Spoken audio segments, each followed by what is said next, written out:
Today is Monday, April 8th. We're talking about who's leaving the Trump administration and why, and the weather to watch for this week. Plus, championship games, new tech rules, and Beyoncé rumors.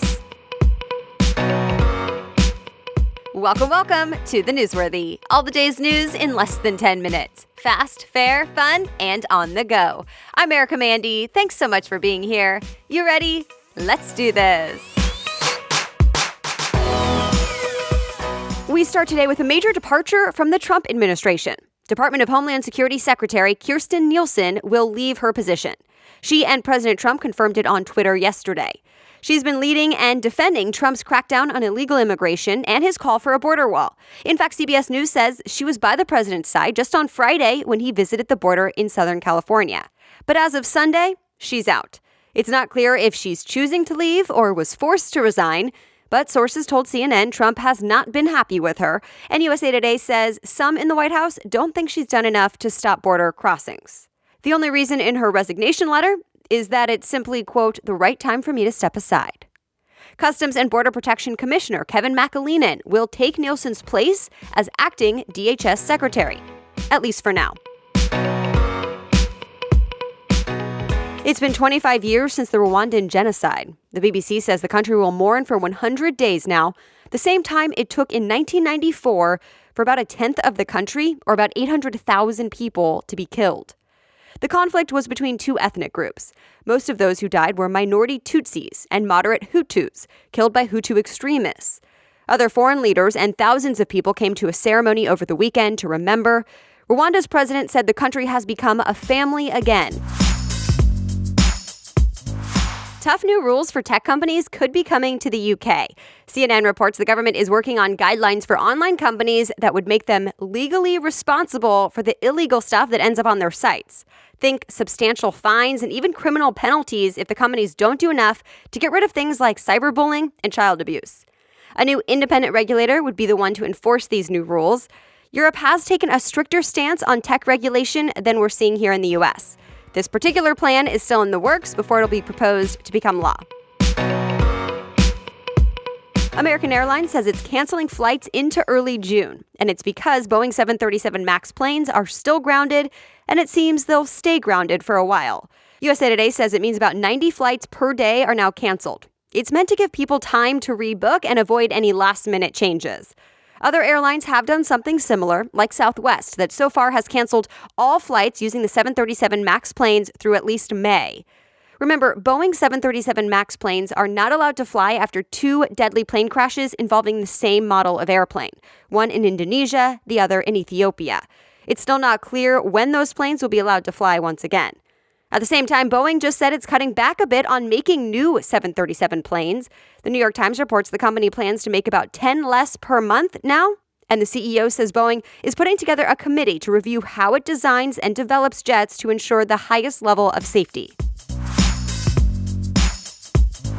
Some intense weather, including heavy rain, snow, and big temperature changes, are coming to parts of the U.S. this week. AccuWeather says storms with heavy rain and wind will hit parts of the Southeast and the Carolinas today. Flash flooding is a concern in some spots. And already over the weekend, the Weather Channel says parts of the South were hit by flooding and severe thunderstorms. There was even a possible tornado in Texas that caused power outages and flight cancellations. And later this week, people in north central states can expect to go from short sleeves to winter coats again. A major snowstorm is expected, and it may cause some travel delays. Stay tuned. Much more news ahead, but first, thank you to our sponsor today, Blinkist. We all try to be as productive as possible each day, but we have to make choices. We only have so much time, right? So if you feel like you just don't have time to read as much as you want, Blinkist is for you. It's the only app that takes the best key takeaways from thousands of nonfiction books and breaks them down for you in just 15 minutes. From self-help and business to health and history, you can read or listen to any of them on the go. Blinkist was made for busy people like us. I like it because sometimes I just need to get to the point, learn something new, and then go put it into action and get on with my day. And when you sign up, I recommend checking out Factfulness. It expands on some of the positive things about our world that we've talked about right here on the show, like how extreme poverty is actually going down and things aren't quite as negative as they sometimes seem. Other popular books include The 7 Habits of Highly Effective People. And right now, you can go to Blinkist.com/news to start your free 7-day trial. That's Blinkist, spelled Blinkist, Blinkist.com/news to start your free 7-day trial. Now back to the news. Tonight's the night. March Madness will come to an end and we'll know the NCAA men's national champions. It's come down to the Virginia Cavaliers or the Texas Tech Red Raiders.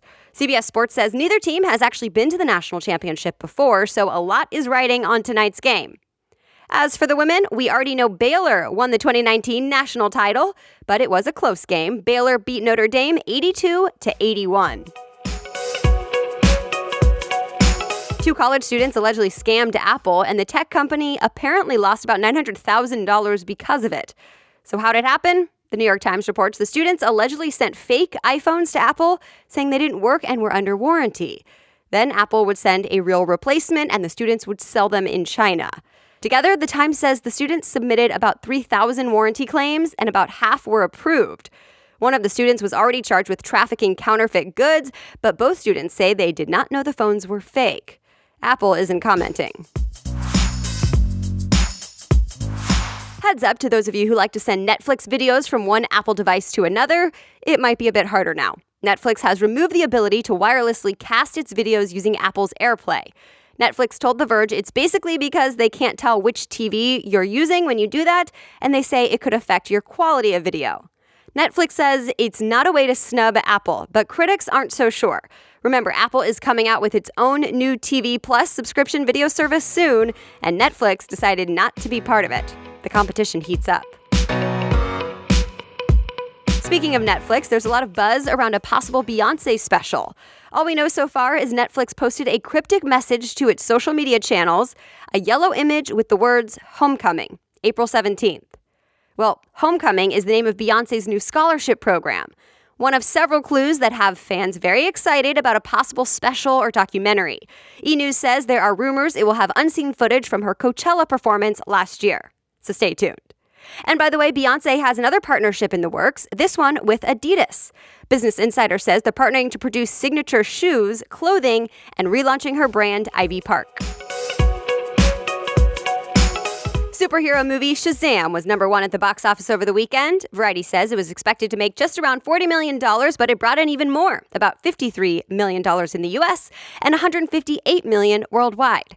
It's not a lot of money compared to other superhero films, but Forbes says it cost a lot less to make as well. The movie is about a teenager who transforms into a superhero when someone says the magic word. The movie Pet Sematary came in at #2, and Disney's Dumbo was 3rd. And that's it. You are ready to go. Thank you so much for listening today. If you want to read more about any of the stories we talked about, I've listed all the links and sources in today's show notes. Just go to the homepage of thenewsworthy.com, click episodes, and then look for today's date. The Newsworthy is ready for you to listen every weekday by 4 in the morning. I'll be back with more news tomorrow. Have a great day.